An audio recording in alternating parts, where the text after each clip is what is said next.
विशेष खबर, मूळ व्याधीचे आधुनिक उपचार आता आपल्या कवठेमहांकाळ शहरामध्ये उपलब्ध सुविधा, आधुनिक लेझर मशीन, दुर्बिणीतून तपासणी, ऍडमिटची गरज नाही। पोट विकार, गुद्ध विकार यावर आयुर्वेदिक उपचार व सल्ला, मूळव्याध, फिशर, भगंदर, पायलोनायडल, सायनस यावर लेसर व आयुर्वेदिक खात्रीशीर उपचार, हार्निया, अपेंडिक्स, कान, नाक, घसा व स्त्रीरोग चिकित्सा, गर्भाशय काढणे इत्यादी सुविधा आता आपल्या कवठेमहांकाळ शहरामध्ये डॉक्टर आलमगीर मुजावर यांच्या आशीर्वाद हॉस्पिटल मध्ये उपलब्ध। आमचा पत्ता दत्त मंदिर, जुना Agalgaon road, Kolekar petrol pump शेजारी, कवठेमहांकाळ।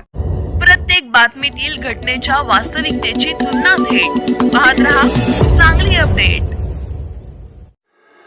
सांगली आष्टा रोडवरील डांगे कॉलेज बस स्टॉप जवळ गुरुवारी सायंकाळी 4:30च्या सुमारास बोलेरो गाडीचा भीषण अपघात झाला। अज्ञात ट्रकची धडक टाळताना बोलेरो डिव्हायडरवर आदळली।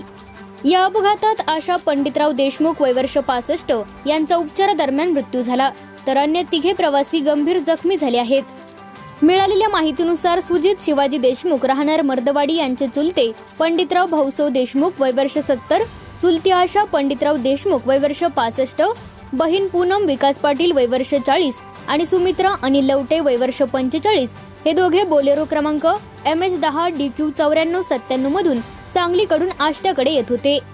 ते आष्टा येथे होणाऱ्या फिटनेस क्लबच्या उद्घाटन कार्यक्रमासाठी जात होते।